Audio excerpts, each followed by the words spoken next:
BJP में ने इन 5 सालों में जमकर मेहनत की और अपने बीजेपी संगठन को मजबूत कर दिया। लगाइए मंडल अध्यक्ष से लेकर पन्ना प्रमुख तक और जिलाध्यक्ष तक सभी को इतना मजबूत कर दिया कि बूथ तक अपने संगठन को मजबूत कर दिया। बीजेपी ने इतना संगठन को इतना मजबूत कर दिया कि अब उसमें सीएम फेस को लेकर के भी आंतरिक रूप से कुछ लक्षण दिखाई दे रहे हैं। सीएम फेस कौन होगा, वसुंधरा राजे का क्या होगा, सतीश पूनिया का भी नाम आता है, उनका क्या होगा, गजेंद्र सिंह शेखावत हैं, राजेंद्र राठौड़ भी लाइन में हैं, राज्यवर्धन राठौड़ को भी लाइन में बताया जाता है। बीजेपी संगठन मजबूत तो हुआ, लेकिन वहाँ पे भी जब लग रहा है कि चांस हैं सरकार आने के, बीजेपी को विश्वास है, तो फिर वहाँ पे भी सीएम फेस को लेकर एक सिम्टम्स बड़े नेताओं के बीच में जारी हैं। अभी ये सब कुछ आंतरिक रूप से देखा जा सकता है, क्योंकि हाल ही में जो वीडियो वायरल हुआ गजेंद्र सिंह शेखावत का, उन्होंने जिस तरह से सवाई माधोपुर में कहा कि ईआरसीपी भी पूरी होगी, रुपए भी मिलेंगे, लेकिन राजेंद्र राठौड़ का राज बनवा दो।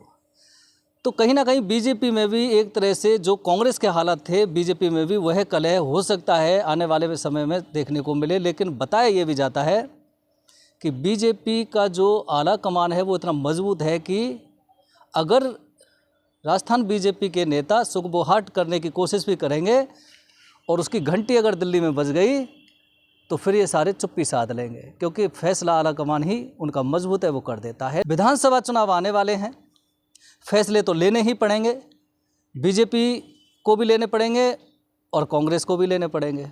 स्थिति कांग्रेस में ज़्यादा खराब है, कांग्रेस को लेने पड़ेंगे क्योंकि विधानसभा चुनाव आने वाले हैं। विधानसभा चुनाव के तुरंत बाद ही फिर लोकसभा के चुनाव भी आने वाले हैं। बीजेपी तो कूद चुकी है मैदान में चुनाव के लिए।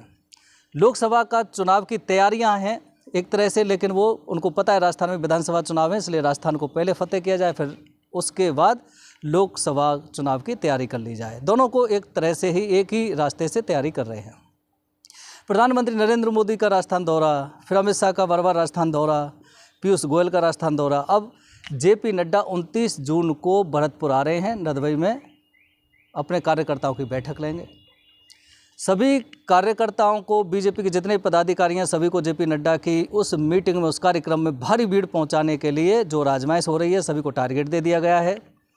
हर कार्यकर्ता को और पदाधिकारी को, खासकर उन नेताओं को जो चुनाव लड़ना चाहते हैं, जो टिकटार्थी हैं, टिकट लेना चाहते हैं। सवाल यह है कि नदबई में ही ये सभा क्यों की जा रही है।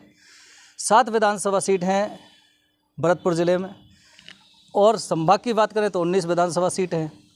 लेकिन नदबई, लोग बता रहे हैं कि नदबई में जो चुनाव होने वाला है विधानसभा का, वह एक तरफा चुनाव होने वाला है। बीजेपी से कोई भी प्रत्याशी खड़ा हो उसके पक्ष में, क्योंकि जो विधायक स्थानीय हैं, बीएसपी से आए, कांग्रेस शामिल हो गए, जोगेंद्र सिंह हवाना, उनके खिलाफ जिस तरह से विरोध है, लोग बता रहे हैं कि आगामी विधानसभा चुनाव में नदबई विधानसभा का जो चुनाव होगा वो एक पक्षीय होगा बीजेपी की तरफ, क्योंकि बीजेपी के लिए वो आसान सीट मानी जा रही है। आज राजस्थान में सबसे आसान सीट अगर कोई मानी जा रही है तो वो नदबई विधानसभा सीट मानी जा रही है। लेकिन मीटिंग भी जेपी नड्डा की वहीं कराई जा रही है जहां उनको आसानी हो रही है। बयाना है, बैर भुसावर है, कामा है, तमाम ऐसी सीट है जहां बीजेपी के लिए बहुत कठिन परीक्षा होगी, लेकिन वहाँ नड्डा की मीटिंग नहीं हो रही है। सभी को टारगेट दे दिया गया है, सभी तैयारी में जुटे हुए हैं, जेपी नड्डा की अच्छी मीटिंग कराई जाए। नदबई की अनाज मंडी में ये मीटिंग होनी है जेपी नड्डा की। लेकिन एक घटना भी सामने आती है, वहाँ जब बीजेपी कार्यकर्ता जेसीबी ले जाकर उसकी सफाई करवा रहे हैं, जहाँ स्थल है मीटिंग का, वहाँ स्थानीय विधायक जोगेंद्र सिंह हवाना के आदेश पर जेसीबी को नहीं घुसने दिया जाता है, मंडी के गेट पर ताला लगा दिया जाता है। खैर, ये राजनीतिक घटना है, एक दूसरे के प्रति चलती रहती हैं, लेकिन सवाल यही है कि विधानसभा चुनाव आने में ज़रा भी समय नहीं है, क्योंकि हर संगठन, हर पार्टी अब चुनाव मैदान में कूद चुकी है तैयारी के लिए। हनुमान बेनीवाल ने हुंकार भर दी है, आपने हुंकार भर दी है। बीजेपी कांग्रेस का सिस्टम क्या चल रहा है वो सभी को पता है, लेकिन बीजेपी आज आश्वस्त है।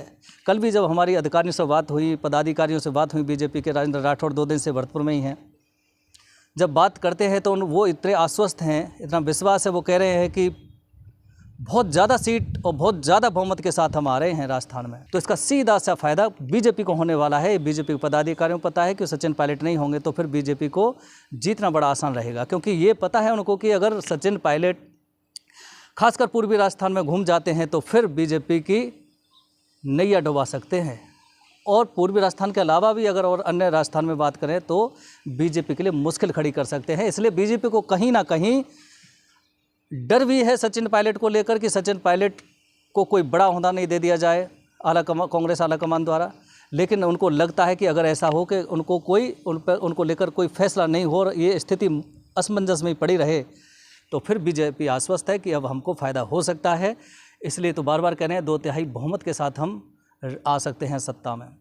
मुख्यमंत्री अशोक गहलोत बार बार जा रहे हैं, महंगाई राहत कैंप के जरिए पूरे राजस्थान का दौरा कर रहे हैं, लोगों से कह भी रहे हैं हमने इतनी अच्छी योजना चलाई हैं, आपके जो से लगता है हम फिर से रिपीट करेंगे। हमारा जो वादा है, जो मिशन 156 में पूरा हो सकता है। लेकिन भरतपुर में भी 7 बार लगातार मुख्यमंत्री अशोक गहलोत आ चुके हैं, लेकिन ग्रामीण स्थिति आप देख लीजिए, बिजोल में भी आप देख सकते हैं कि लोग किस तरह से जो 12-13 गांव का मुख्य रास्ता होता है वहाँ किस तरह से जल भराव है, वो रास्ता टूटा पड़ा है।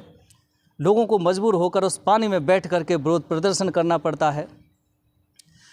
नगर विधानसभा क्षेत्र का गांव है जनूथर के पास एक नगला जनूथर है जहां से 12-13 गांव का रास्ता निकलता है। वो मुख्य रास्ता आप समझ लीजिए कि मुख्य रास्ते पर ऐसा आलम है कि कोई निकल नहीं सकता, बच्चे स्कूल नहीं जा सकते, पेशेंट है वहाँ से निकल नहीं सकते, इस तरह के हालात हैं। और मुख्यमंत्री अशोक गहलोत 7 चक्कर लगा चुके हैं। नगर विधानसभा में भी उनकी मीटिंग हो चुकी है सीकरी में।